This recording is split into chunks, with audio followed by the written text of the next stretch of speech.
Quick disclaimer, these discussions are intended for education and informative purposes. They are not to be used as legal advice.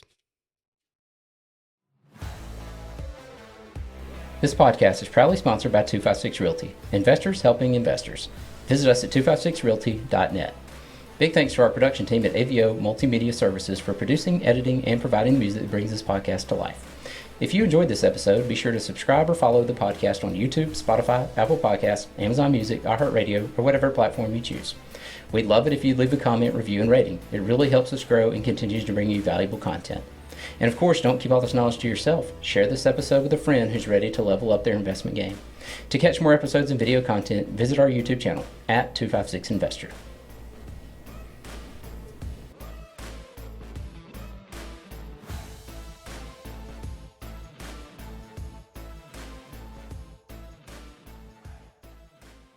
We have Michelle Baker here today with us, local property manager. Michelle, how you doing? I'm fine. How are you?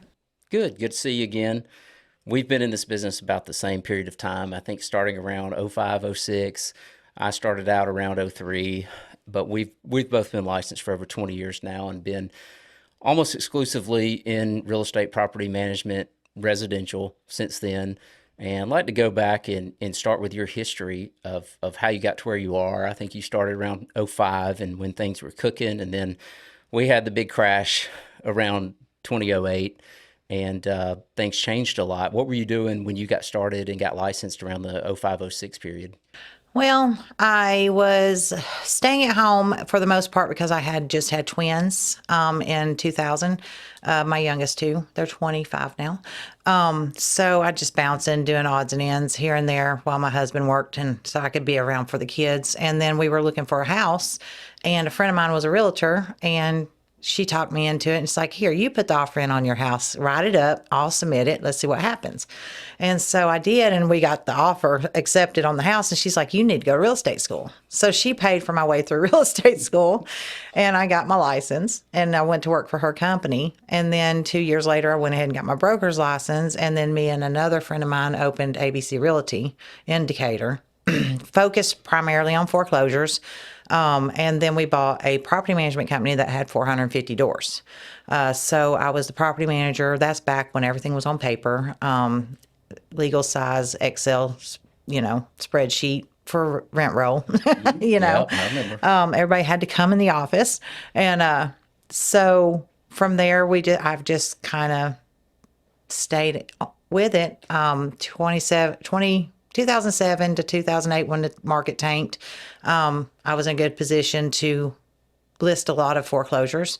And so while I was doing that, I opened my second business, which was property preservation, to work on the foreclosures. So I was double dipping kind of, and then, managing the 450 doors also. So Yeah, so going back to '05, and just to clear things up, in Alabama, you do have to work as a salesperson, a licensed salesperson for 2 years under a qualifying broker to get your broker's license. So you were moving pretty fast. Like you yeah, got in with really no experience, or maybe even no yearning to go this path. Somebody convinced you to do it, pay for your classes. So 2 years in, you get your broker's license, and you're just already starting a brokerage. correct. And so you move really fast. For the past 20 years, you've been moving pretty fast and went through some different areas in real estate. And then, like you said, when things crashed, you did a preservation company for all these foreclosures. And we had a lot of them, Yes, and we they had were a bunch. nationwide. And that lasted for nearly 18 years. That business that I opened for my husband lasted for 18 years. And so I focused on that and property management for the assets, for the banks and the lien holders. And plus was still doing some sales at that time. And then we had to shut the business down due to the foreclosures that started drying up. You can't stay in something if there's no work to do, and got a real job, Yeah. And then from there, I got laid off due to COVID. Then I met Brian Jenkins with AHI Properties. He offered me the ops manager position for that company, and I accepted it in 2020, and I had been there ever since. We were recently bought out about 3 years ago. Yeah, and that's what you've been doing ever since. Yes. Is strictly property Property management management. of residential rental properties.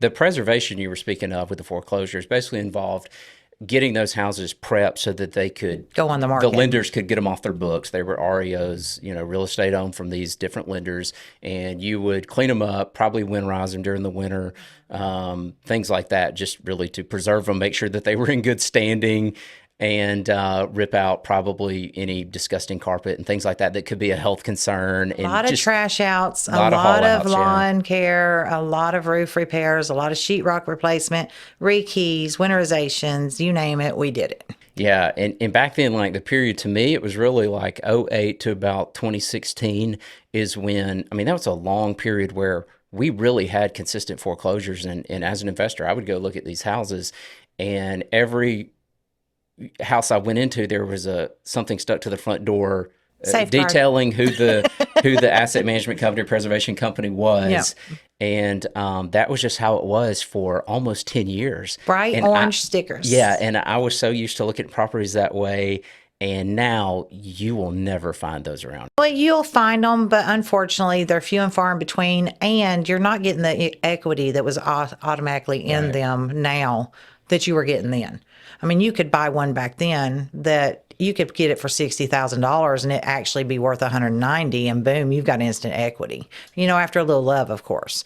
But now they're selling for close to what market's selling for, but they're few and far in between. Yeah, it's such a dried up market, but I'm sure it was something fun to be in. It was. When It was you were. stressful. It was stressful, but it was fun. Yeah. So It was a lot from my end. It was really fun because I could pull up the MLS or HUD website or Fannie Mae Home Path back then, and I would just make a list of like a dozen houses that looked really great to me, like really good bargains, and I would just go look at those houses all day.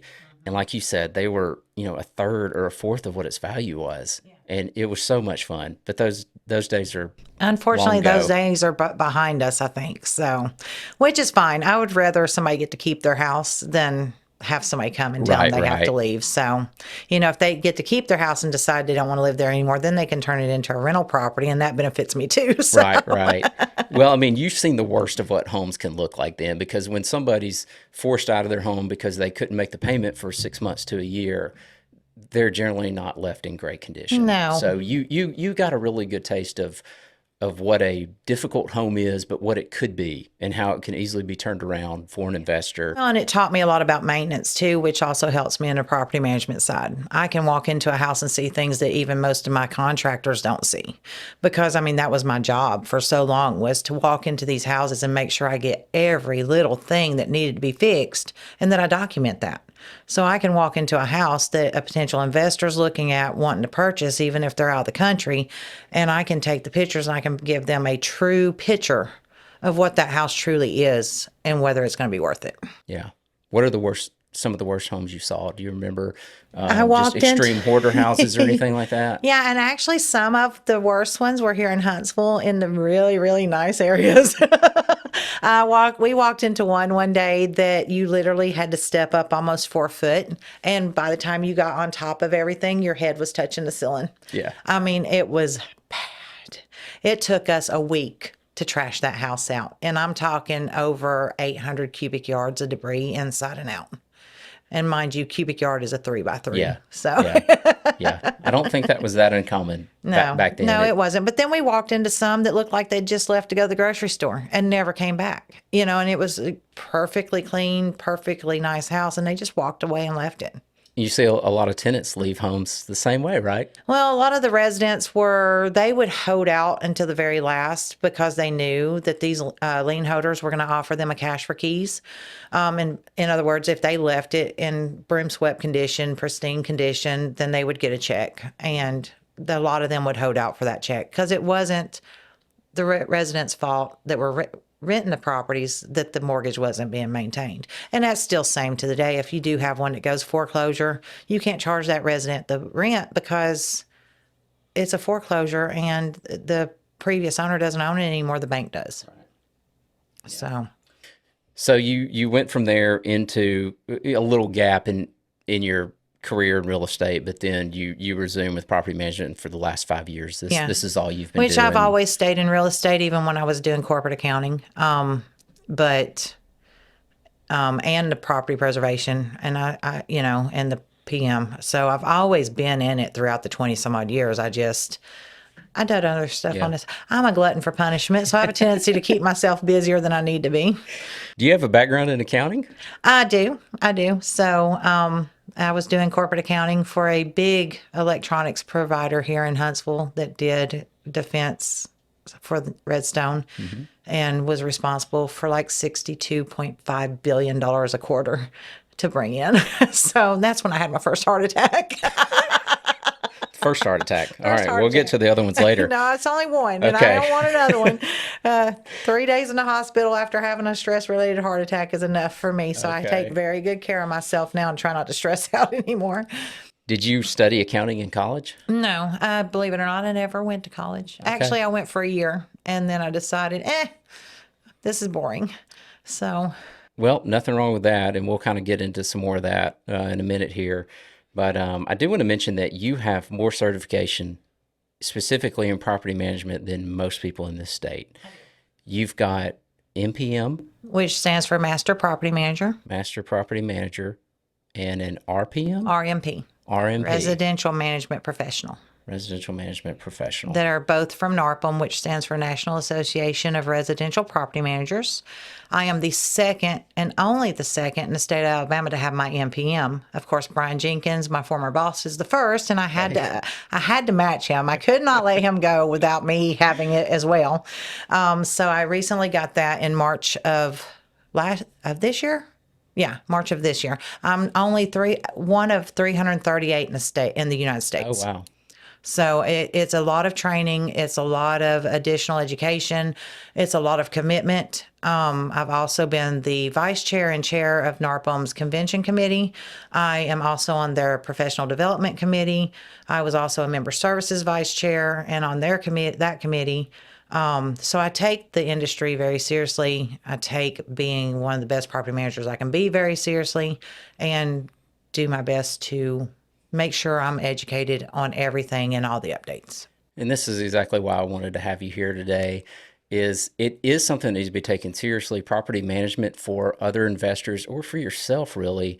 There's far too many people who have no experience and they have no idea what they're doing because the barriers to entry are so low. All you have to do to be able to legally do this under the Alabama Real Estate Commission in Alabama is to have a real estate license. Exactly. You don't have to have anything more than to go pass the test. Yeah, and even though you're a realtor, doesn't mean you're going to be a good property manager. But so many because people, they're so different. they'll sell a home to a buyer, and then the buyer wants to rent the house out. They bought it as investment, and that realtor or real estate agent will just tell them, "Oh, I can do it. There's nothing stopping me, and legally, there's nothing stopping them from doing that. As long as they have a license, they can do it." But there's a big difference between just having a license and being able to do something, and you should definitely do something with objectives and goals and some understanding and experience. Yeah, and unfortunately, property managers get a bad name in the industry because there are so many, and I'm not trying to bash the agents that are out there that's wanting to do this. There are some that do regular You sales. have to start somewhere. Yeah, and they do sales on a regular basis, but they are pretty good property managers too.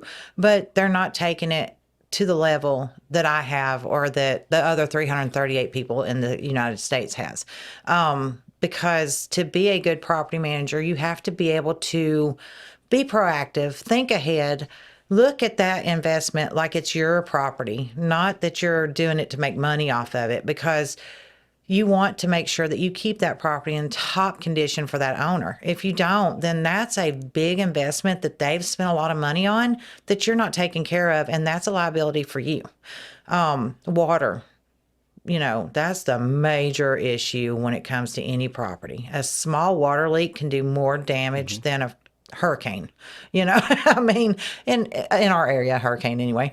Yeah, quarter-inch ice maker line Yeah. can erupt, Yeah. and it'll do way more damage than, water than line for the natural disaster will. A water line for a washing machine. Yep. Trees growing too close to the house, believe it or not, roots that get under a slab. Oh my gosh, the damage that it can do. You have to keep an eye on this stuff. And then you have to keep an eye on your residents. Your fiduciary responsibility is to your client, which is your investor, but your customers also need to count. Well, and you're talking about stuff that happens pre-purchase. Not even on the back end, as in the management part of handling a rental property. When a purchaser and investor is looking for investment property, you're talking about things that should be noticed on the front end before the purchase is even made. You're talking about older sewer lines that might have roots, right? And maybe it's surrounded by trees that at any moment are going to destroy that roof. Could fall on the house. Lack of gutters over the years could cause foundation issues. You're talking about things that are even pre-purchase. And a real estate agent who doesn't specialize in property management or is intentional about it, they're probably not going to notice a lot they're of those not things. going Not to. that they're trying to miss things to make the sale go through. They're just not going to think about these things that you and I are going to think about. When I look at a home built in 1960, the first thing I say is, when was that sewer line replaced? Because if it hasn't yet, it's going to be. And Yeah. it may be within 6 months of purchasing And this. galvanized pipes and how bad they Galvanized can pipe. rust. I mean, it's stuff that an agent's wanting to sell a house and they might be able to manage it after the fact. But the problem you have is they're looking at that commission. That's how they make their money. As to where if you come to you and I, which we are also qualifying brokers, so we can list and sell and buy houses for these people as well. We're going to look at it, especially if we know it's for a long-term investment. We're going to look at everything. Well, is this going to cost too much money down the road to keep the repairs up and the maintenance up? Is this even worth the initial investment? What's the cash flow going to be on this property? How much can we get the actual true value rent for on this in this market? You know, is it in an area that is convenient to the arsenal, to this, to that, where people want to live for commuting? I mean, we look at all that as to where an agent says, oh, yeah, it's a great property. I think it'll do you well. Or just the layout of the home. How many times have you had an investor bring a property to you and they say, we're really struggling to rent this out. I had my real estate agent who sold me this said that we could get X amount of dollars. And you go look at it and go, well, I can tell you why this is a terrible layout. This house makes no sense. And even though the realtor who sold it, they probably just looked at comps of rental values and said, oh, well, you'll get this amount. But when you and I walk through a house, the first thing I go is, this layout is terrible. This doesn't work for anybody. This wouldn't work for me. I don't expect it to work for another family. And all of a sudden, they're kind of underwater because they were told they could get X amount. And then they get lower. And they get much lower just because the house is not functional whatsoever. Yeah. We had one out in Harvest that there's a company out there that works with investors directly, and I won't plug them, but they will sell these investment properties to these investors, but luckily they do guarantee them for the first year on their rent, if it doesn't get rented. This property, bless her heart, she bought it through this company. They guaranteed her X amount of dollars a month. It took us 7 months when she first brought it to us because we were a preferred property manager for this company. 7 months to get it rented. And it's because it did not have a fenced in backyard. It was on a weird little hill. The layout of it was just this one big gigantic room that was supposed to be like your family room, dining room, and kitchen all together. And then the bedrooms were so small for a 3-bedroom, it wasn't feasible. And so we did get it leased for about a year. And then after that year, she's like, I'm just going to sell it. And it's set on the market for over a year for sale. So. Well, you having twin boys. And I have two others. And 2 others? You would have walked in that house right away had you been working with that investor from the beginning and just went, this is never going to work. Yeah. No, this is a hard no. This is never going to work. You need to go in a different direction. And I mean, that's the pre-purchase part. Once you get into the purchase and they have the property on the books, the PM side is a whole different story. With Alabama landlord-tenant law and fair housing laws, and an inexperienced person, somebody who just does this on the side because they want to retain a client because they want to sell that house down the road. That's usually what it is, right? That's what it boils they want to down keep to. that client in their pocket out of fear of losing them because they want a commission down the road. Yeah. But most people, unless you're intentional about it, nobody understands landlord-tenant law. Nobody's just studying this on the side or fair housing laws or how to navigate these things. And that's the second part of it. And that's also parts that can cause somebody to lose their real estate license. Yeah, It's very dangerous for the real estate agent. Fair housing and the landlord-tenant laws are something that you have to be very well versed in. You have to know what you can and can't do, especially fair housing, because if you're going to do something for one, you have to do it for all. You can't pick and choose how you want to do it.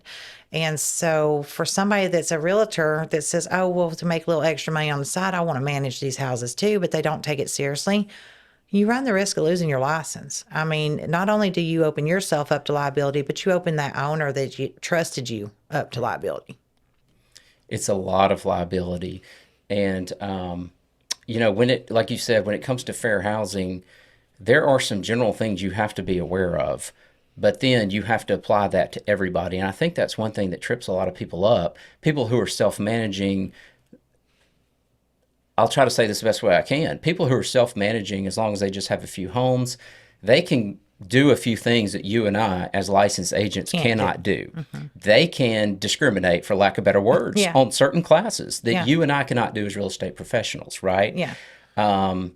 But you have to be really, really, really careful with that stuff. And you can't pick and choose as a real estate professional. And somebody who's just doing that as a side hustle, Yeah. it never works out. No. It's a ton of liability. And there are tenants out there who are professional in what they do, and they are going to throw curveballs at you because they know That you don't know what you're doing. you don't know what you're doing. And when you and I get those curveballs, we know exactly how to answer it. But I mean, it's like putting me into a kitchen. I know nothing about cooking. You can give me a recipe with all the ingredients and go, there it is. It's on paper. Remind me Go never get to it eat done. anything you cook. It would take me all day, first of all, because I would have so many questions and I would be so slow because I don't do it. But when it comes to getting curveballs in property management and a tenant says, here's what I've got going on and here's what I'm going to do to your company, blah, blah, blah, I know exactly how to answer it before I've even finished reading Yeah. the essay. You're already typing up your response, getting it ready to send because Yep. you already know. I've been there, done that, and I know how to answer that and I know how to play that game. And that's where a lot of it comes from too, is experience. You and I, 20 plus years, the current company I'm with, between everybody combined nationwide, we have over, I think it was 75 years, 150 years experience between everybody. I don't remember what it is. But it all comes from experience. And kudos to anybody that's willing to step into being a property manager, because it takes a very special kind of person to want to be a property manager willingly. I love what I do because I'm always looking, I get bored easy. So I do not like anything that's mundane. I do not like the same old, same old. If something's thrown at me, I have to pivot, which is fine. That's why I could never work in a plant, operating a machine, which I've done before, and stamping out the same part every day. No, that I can't do it. But for these younger ones that are rolling out fresh out of law or real estate school, my PM in Montgomery, she came straight to me from getting her real estate license. No experience whatsoever, left the medical field to be a property manager. And now she's looking back thinking, why did I do this? Because she has learned though, but she has stepped up. And 3 years later, I can honestly say that with the training I've given her and all the tools she has, I don't have to worry about her one bit, because certain people are just made for this industry. And kudos to those that want to try it and want to try and learn it.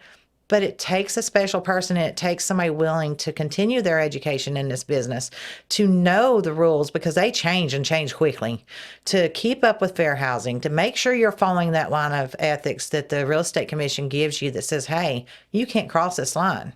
And that's one thing I take extremely seriously, my ethics and my real estate license. I will not put them in jeopardy for any investor, any resident, any company, because that's something I worked hard to obtain, and I'm not about to lose it for somebody else. And that's what they need to understand, is they don't need to lose their license for an owner that they sold a property to that says, hey, I don't want this kind of person in my property. I think that's the biggest separation between somebody who just does this on the side, or they just have a handful of 10 or 12 because they have a couple of clients who buy investment properties and they want to keep them happy and in their pocket. And between me and you and the other PMs around here have done this for a long time, is that person is going to be easily persuaded by the investor to do X, Y, Z, or they're going to change things up and do things different ways. Whereas people who've done this a long time, we're going to do everything the same way. And if we're asked to do something that goes against the ethics, that goes against landlord-tenant, we're going to say it's not going to happen. No, because, you have policies and procedures for a reason. You have those in place to protect you and your investors and your residents. So why would you ever buck that? And this is why I think it's so hard for people to tell others no, specifically when somebody applies for rental housing. some people just cannot say no or break bad news to them. But you have to do that in this business. You have to do it a lot. You have to look grown people in the eye sometimes or by written communication and say, sorry, but you do not meet the qualifications for these reasons. And they might call you or send you an essay and say, They'll leave but I you a really need one-star this. review that Let they me didn't get the beg you. house. We'll get to that too. But they will beg you. I mean, with tears in their eyes. And for most people, they're going to give into that at some point. But Yeah. you have to be prepared to just say no and stand your ground. Not that you're being mean or nasty, but that's how this business is. Yeah. And if you cave for one person, you've put yourself potentially violating fair housing laws Yeah, because because you've if you do treated it for someone this differently. person Yeah. and you don't do it for the next, well, then that could come back There's a and bite case. you. There's a case And- against you. And it's the same for new investors that are looking, oh, well, I'll just manage it myself. It can't be that hard. It is. And if you don't know what you're doing, and say that you buy a house here in Huntsville, but you live in, say, Nevada. Well, the rules in Nevada, California, Oregon, out Seattle, west, San Francisco, everywhere, are way way different. different than they are here in the southern or the southeast. Yes, we're more landlord friendly here to an extent, but you still have those rules and those regulations you have to follow. And so you can't. I have one particular investor that left us. He was going to self-manage. Come to find out, he bought another duplex, and one of his residents is in that duplex. Said, "Oh, well, I can do it for you." She's not licensed. So if it's ever found out, guess what? They're both in trouble. Even if they're not found out, they're still both in trouble. Yeah. That is a terrible move, and that happens all the time. When I first moved and started working up here, 15 years ago, I can't tell you how many people came to me and said, I'm an engineer. I have 6 years of college. I can do what you do. I just don't have the time because I have a full-time job on the Arsenal. And they said, I know I can do everything you do, but I don't have the time, so I'm going to let you do it. And I'll be like, it was really weird to me, first of all, coming from Montgomery, where people don't act like that. They don't tell you how smart they are Yeah. and how much better they are than you. It's just not normal. But I can't tell you how many engineers came to me and told me that. And I would just say, if you think you can do what I do, then just go do it. Yeah. Make the time. But I'm telling you, you're setting yourself up for failure. Because you read some blogs and you've read some information about how property management works, but you have no clue what you're doing. Yeah, read Property Management for Dummies. Remember those yellow books? Yeah, and literally they would read a book, and I have no doubt they're smart people. Yeah. They're engineers with six figures 15 years ago. Yeah. That was and I never close on a property with an engineer. Oh my good Lord. They will read every page of that closing documentation, every word. I love my engineers to death, don't get me wrong, but come on, guys. I mean, Yeah, I used to joke before I opened my company. I always joked that it was going to be called No Engineers. That was going to be the name of my brokerage. Just go somewhere else. my former partner of ABC was a former engineer, and he would read. I'm like, Ken, you need to hurry up because I don't have time for this. And I do still have some. I'm joking. They're great. The ones that I work with are fantastic. Yes. They can draw the line between there are things that I'm great at, and there's things that I don't know about, and I don't need to know about. I need to turn it over to somebody, pay them a commission, and let them do what they do best. And that's another aspect of it too, is you get the ones that call you and, well, I just want to know what your rates are. And I like to tell them, well, here's our rates, but you get what you pay for. If so-and-so over here is saying they can do it for this and you decide to go with them, just remember, you get what you pay for. A good property manager takes the time to make sure you and your property and your residents are properly taken care of. I tell them if that's your first question, you need to strongly reconsider this whole process. If it's all based on who's the cheapest person out there to do this, you are way behind. You're not even. But we still get those calls daily. I do too. That's always the first question. And the second question is, how long does it take you to get somebody out of a house to be evicted? And I'm like, you're coming in with. You want the lowest rate possible of what you're going to pay somebody, and you want to know how fast you can evict somebody. There's a correlation between those two. There's a because problem if you here. are paying someone just because they're the cheapest, you need to know about that second question because that's what it's going to come to really quick. Or how quickly can you get somebody in the property? Yeah. Because they have no clue. Right. Because they just don't know. They buy these properties and then they get with these certain PMs or real estate agents that don't have the education. And so then they're told all this stuff But then when they talk to a true property management professional, they're just mind blown that, oh, really? There's so much more to it. Yeah. And this is their biggest probably the biggest investments they'll ever make. Yeah. And they've based it on things that just aren't going to hold weight over time. Yeah. It's and just amazing. imagine an owner that's done this and picked the wrong PM not once, but twice for quads. I'm talking fourplexes, 3 of them. Yeah. So, Yeah. and unfortunately, that kind of investment, you're setting yourself up for failure if you do not pick the best property manager that you can find. You mentioned reviews, and I put that on hold for a second. This is very important to let everybody who's listening to this know when you're reading reviews, they're going to be bad. Against anybody that does what you or I do, they're all going to be bad. But here's how to sort through these. If they're from former tenants, read them and then just either disregard them or say, boy, that company really did what they're supposed to do and they're going to work for me. What you need to be cautious about is having investors or former investors say, they treated me wrong, they did this, that, and the other wrong to me. So there's some concern maybe there, but also when you're working for 200-300 investors, you're going to get one that you don't see eye to eye with. Maybe they're bitter and it may have nothing to do with your performance, but the easy thing to do nowadays is just go rip somebody in a review, right? And so you're going to get some of that too when you have a high volume of people to work with. But if all you're seeing is former tenants say, well, they didn't return my full security deposit, I left it better than I found it, which is always the key phrase. That's always the if I had key $1 one. for every time I've heard that and that it wasn't true. But if you see nothing but former tenants say they didn't give me security deposit back, an investor should go, I like this company. They're working for me and not for the tenant. Yeah. And that's what you want to see. You have to be fair in the security deposit. You can't charge normal wear and tear. But in the same turn, I get a bunch of those, or I used to get a bunch of those. And I always respond to my Google reviews like I'm speaking to another investor. Yes. So, I had one recently that left me a 1-star review, and I'm talking very recently because they got scammed by a scammer. They basically broke and entered into one of my vacant properties because this scammer says, oh, no, I'm the owner. Here's, your lease. They left me a 1-star review. And I'm like, I'm so sorry this happened to you, but it had nothing to do with us, And so, but a lot of them are from former residents. And you do get the disgruntled former owner. But a lot of these former owners are like, they're the only owner you manage for. And so they expect you to bend over backwards and do everything that they tell you to do.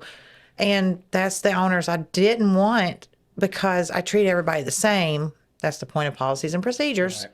And so, when they left, they just, like you said, let's just bash them because, they didn't do exactly what I told them to do when I told them to do it. Right. To me, if I'm an investor and I'm looking at another state, that would be something I'm looking for as an advantage to working with them, is that they do have policies and procedures and they treat everybody the same way. And I can't micromanage and tell them to do something I want just because I want it, not understanding their market at all or all the rules and the ethical standards involved with this. Exactly. I would see that as a positive. And I think most people do. Yeah. But, you and I and everybody else around here, if you go look at the reviews online, they're just going to be disastrous. Yeah, and I usually take every review I ever read, whether it be for my company, whether it be something on Amazon, whether it be a restaurant that I want to go and try. I take every review with a grain of salt because you might have Karen over there that has decided that she woke up and chose violence that day. And it doesn't matter what anybody does. She is giving the world her energy. Yep. Or you might have Joe that comes in and says, hey, I'm bubbly every day. Nothing ever bothers me, So, I just take everything with a grain of salt. Yeah. And so, but I do take it personally if I help these investors and somebody decides they want to leave me and they do say it's because you didn't communicate fast enough. Well, I'm sorry. We manage a bunch of doors for a bunch of different people. Unfortunately, sometimes our communication might be a hair delayed. Well, and I think this is getting to something else that I want to discuss, the changes in how we communicate with people and the processes that we can get things done. 15, 20 years ago, like you said, we're writing everything down on a ledger and we're taking paper personal checks from almost every tenant, right? It's a lot of runaround. It's just a lot of mundane tasks, and it was a lot of phone calls. Texting and emailing wasn't really popular. Not everybody knew how to do it. And it wasn't that long ago. Seriously, 20 Yeah. years ago, not everybody knew how to send an email. Yeah. Nobody had text messaging, or at least not unlimited. And so we were all used to just making phone calls. But now things have changed. It's not considered of anyone's time to make a phone call to 20 different investors in a day to catch them up on every little But you task that they have need to be companies aware out of. there that expect you to do that. And even though they do, You have I have investors that expect you to do that. I have investors that expect me to Right. pick up the phone. And when I can say the same thing in an email or a text to them. I mean, we have all these different softwares now that we didn't have back then. I can send you a text via your portal. I can send you an email via your portal. I can send you an email via my email. I can text you via my office number. So if it's something that's not major that you necessarily need me right that second on the phone, and you shoot me an email, just know that I see it. Let me finish helping this client first or this resident first, and I'll get with you. But I think everybody's wanting to go back to the phone. and for me, I don't like talking to people most of the time. So I don't want to go back to the phone. I will talk to you all day long. I will. I don't like it, but I'll do it, because that's my job. Yeah, well, So- it's just the ways, we have softwares. You and I, we use different softwares for what we do, but they're really good and they're really effective. But the other recipients, the tenants, the investors, they have to be willing to use those too to make it really come full circle. So Yeah. we all get the best uses of our time. Yeah. And like I said, I think, and the reason why a lot of companies and I think a lot of owners still want the phone call is because I can send you an email. And you have to know me personally to know how I am. I'm very straightforward, very to the point. Even when you talk to me, I sound like I'm mad all the time. I have really good RBF. I just fit the role very well. I get that a lot. I get that. Why do you sound so angry? I'm like, I'm not. I not couldn't be in a angry. better mood. And I'm it sorry I makes sound people angry. mad. So that's why I don't want to talk on the phone, because it Yeah. makes these people mad, like I'm being hostile with them, Yeah. and I'm not. But then it comes across my emails sometimes too. And so, if I send you an email and I'm not being ugly about something, I'm just being matter of fact, you could possibly take it as me being hostile. And I think that's why a lot of these people want to go back, because they want to be able to hear your voice. But the problem with me is it's not going to help you any, because my voice is going to make you think that I am teed off. Yeah, So, well, and the challenge is the time. Like you said, every owner should have a portal. If your PM doesn't have an online portal that the investor can log into, you need to fire them and go with somebody Yeah. else. It's as simple as that. If you cannot log into a portal and get access to your records and what you've received in payouts and what you've all your invoices, all the maintenance if you requests. can't get instant access to all that, you need to fire them right now. Yeah. I mean, there's so many softwares out there. And like you said, me and you we use different ones. But I mean, each one is comparable to the other almost, except for one, and it's stuck in the 80s, and we won't name them. I've used a few different ones, and I'm telling you, like 20 years ago or 15 years ago, if I were trying to use these, they were so not user friendly. Like No. you basically had to get a college degree to be able to use some of these. But right now, they're so easy to set up. I mean, owners can Not go in and necessarily make, cheap. Yeah. No. You got to spend money to get the Yeah. good ones, but they're really good at what they do. And investors need to understand that there's a reason we want to communicate in a certain way, because we could easily click a couple buttons and communicate with 100 people in a day. Whereas if we're having phone conversations, it could be 30, 40, an hour, 2 hours long. Another thing I like you to can only say- do so much in the day. Another thing I like to say is, if it's not in writing, it didn't happen.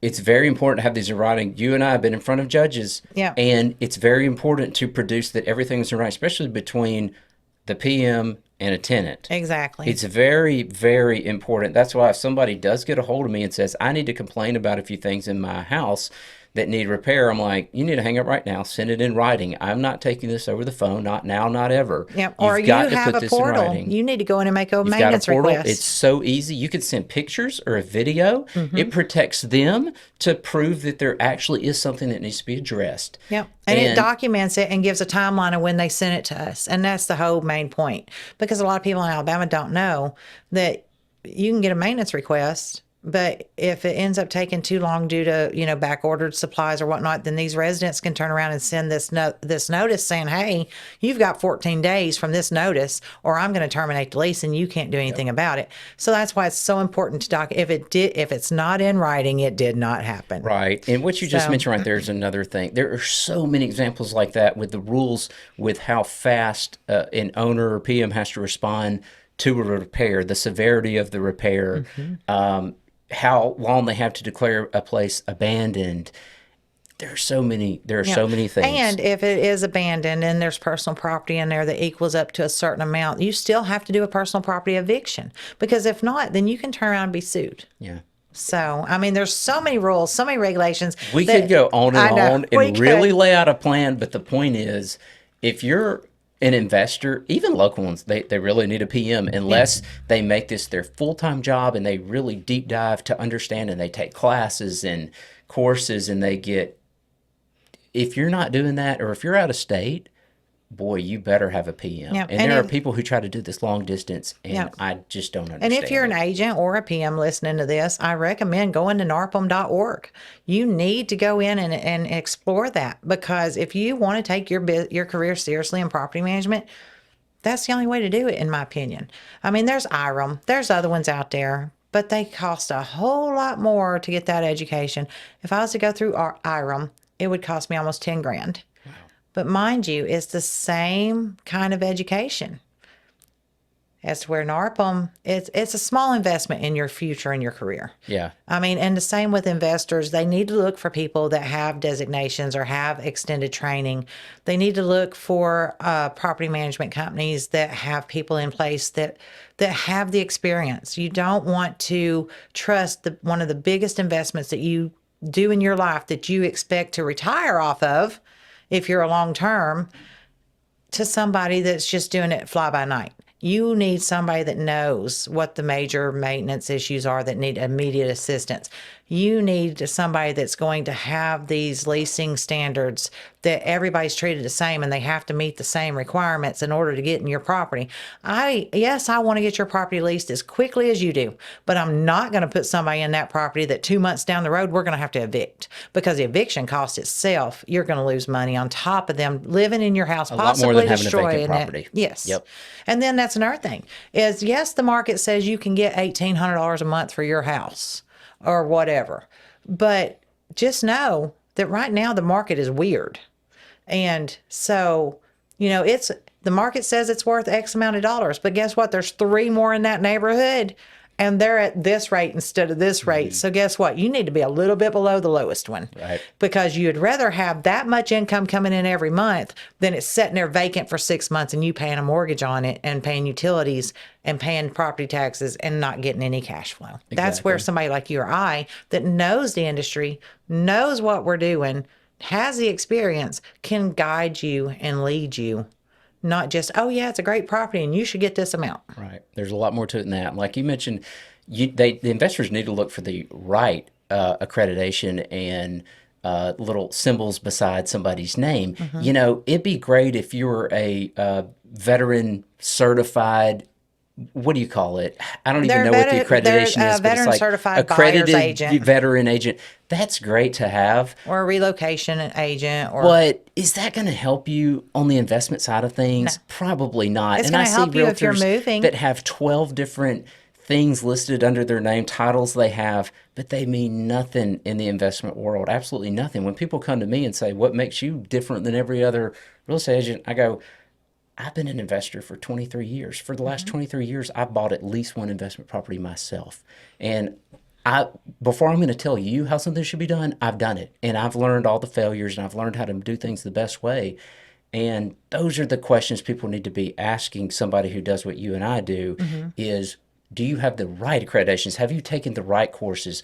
What is your training? Yeah. What do you know? Don't just call and ask what our rates are. Don't just call and ask what the rates are or how long it takes to evict somebody. Or how long it takes to get them in. Yeah. Or what can I get Ask out of the it? right Yeah. questions. There's good people out there that do this. It's not just you and I. There's other good companies. There's really good ones around has here. a ton of very good people across the country. So whether they're here in Huntsville looking, Of course, me and you would have to compete for them. Yes. But Competition's good. It's fine. It's fine. If they're in Georgia, if they're in Nevada, California, we have NARPM members across the board.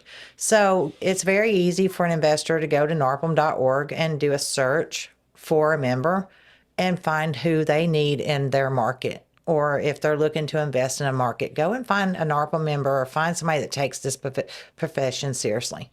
And I know you take it seriously too, but that's why you're going to sign up for NARPM before long. And so that way. You've been working on me for a while now, and I think you finally convinced me. I have. It's worth it. I do want to get your quick, 90-second take on what the market is like right now, because we both get asked this a lot, and people who are thinking about this and listening to the show, and they've kind of got one foot in and about to have two, everybody wants to know what our Huntsville, North Alabama market is like. So where do you see things right now, and where do you think they're going? So I have some notes on that because Lord knows my memory is not what it used to be.